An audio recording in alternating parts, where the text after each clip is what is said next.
Fala, galera do Mundo na Bola, boa noite, bom dia, boa tarde, depende de onde você estiver por esse mundo. Na live de hoje nós vamos falar sobre Felipe Luiz e sobre essa estratégia de contratação do ex-atleta, ex-técnico da base e agora fazendo parte da comissão técnica, ou melhor, liderando a comissão técnica do Flamengo, nesse finalzinho de gestão, Luiz Rodolfo Landim. Essa contratação tem alguns desmembramentos interessantes que eu gostaria de comentar com vocês.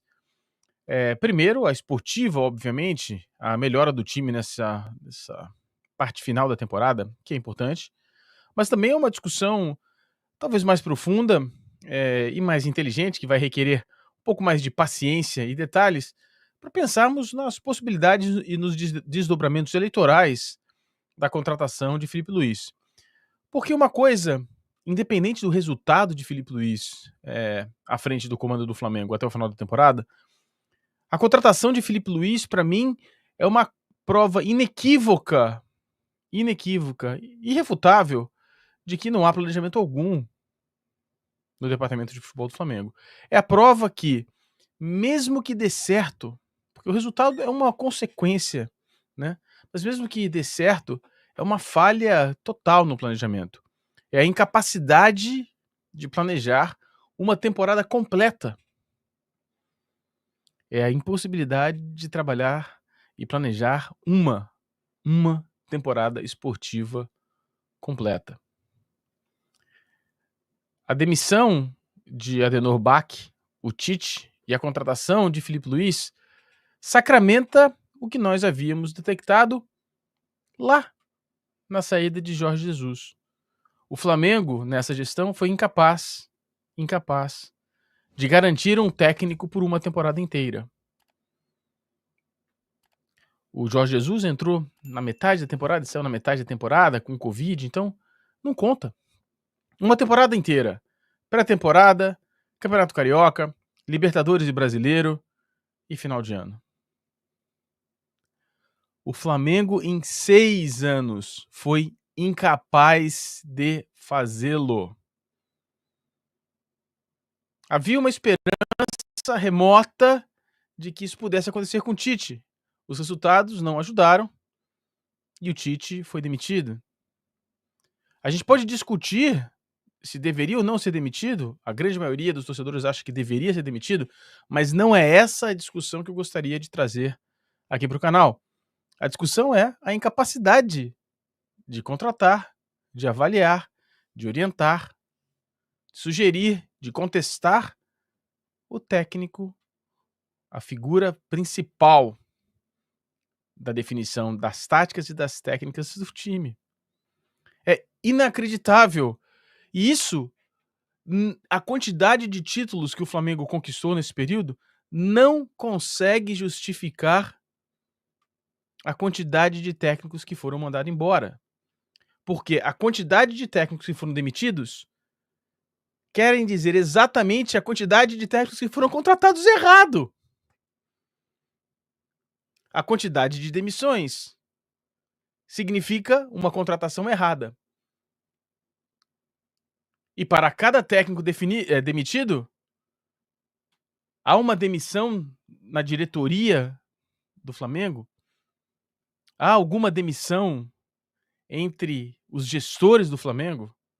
A resposta é não.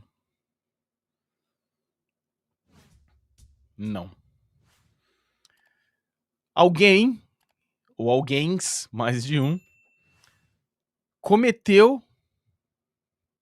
11 erros, ou 10 erros, dependendo de como você considerar, neste período. E ninguém foi mandado embora. Ninguém saiu, ninguém. E o que os mantém, e os que justifica, as justificativas para a manutenção dessas pessoas, qual é? Qual é? Sim, causa preocupação, sim, causa estranheza, sim. Você, torcedor do Flamengo, que está preocupado com o título, mude a sua preocupação. Comece a se preocupar com o planejamento. Kika, acha que essa cartada final pode mudar o rumo da eleição? Então, historicamente, Emanuel, o futebol tem um impacto reduzido nas eleições. Eu pergunto isso. Ó, tá, o Davi Espírito aqui, ó. O Davi Espírito aqui, ele pode responder essa pergunta melhor do que eu. Né? E a pergunta é: qual é o impacto do futebol na eleição? Se é grande, se é decisivo ou é um impacto marginal? E as pessoas com as quais eu falo dizem que é um impacto pequeno.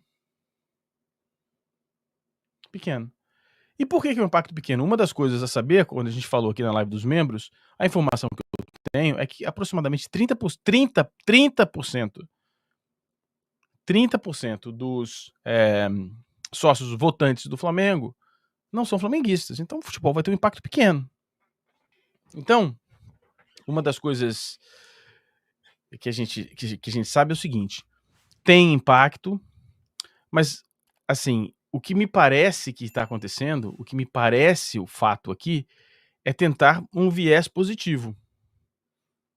A construção de uma agenda positiva. E assim, essa cartada, ela tem níveis diferentes. Tá? Primeiro nível diferente. Coloca uma pressão na próxima gestão. E assim, para falar a verdade, coloca uma pressão na própria gestão que está agora e que pode continuar no poder se vencer as eleições. Ora, se vencer as eleições, o Dunches não terá a capacidade de fazer uma reformulação do departamento de futebol. Então, passa-se a impressão de que ele está contente com o que vem sendo feito no departamento de futebol. Então eu acho ruim. Eu estava ouvindo o Mauro César hoje mais cedo, ele falando no UOL, e ele falou uma coisa que eu concordo muito. Pô, que raio de negociador é esse que senta e aceita tudo? O Felipe Luiz pode ter colocado, sim, na mesa e falar: eu quero ser contratado até o final de 2025. Mas, cara, não dá. Tá? E o Davi Espiro tá dizendo o seguinte: o Delair, né, perdeu uma eleição. Ele não escreveu o sobrenome do Delair porque ele ficou com medo de errar aqui, né? Tô de olho em você, Davi. Perdeu uma eleição um dia após ganhar o Brasileiro de 2009. Que foi, assim, tem uma coisa interessante, né, do Delair.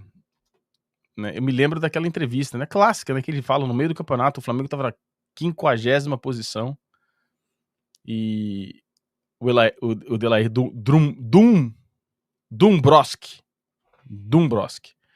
disse o seguinte: o Flamengo vai ser campeão. Eu ri quando assisti. Eu ri. E o Flamengo foi campeão. Enfim. Tá vendo? Tem um impacto pequeno. Mas eu acho que o impacto não é exatamente essa última cartada, não é justamente para ganhar a eleição. É para um viés positivo geral. Porque é importante também chegar na reunião, na eleição, num momento positivo.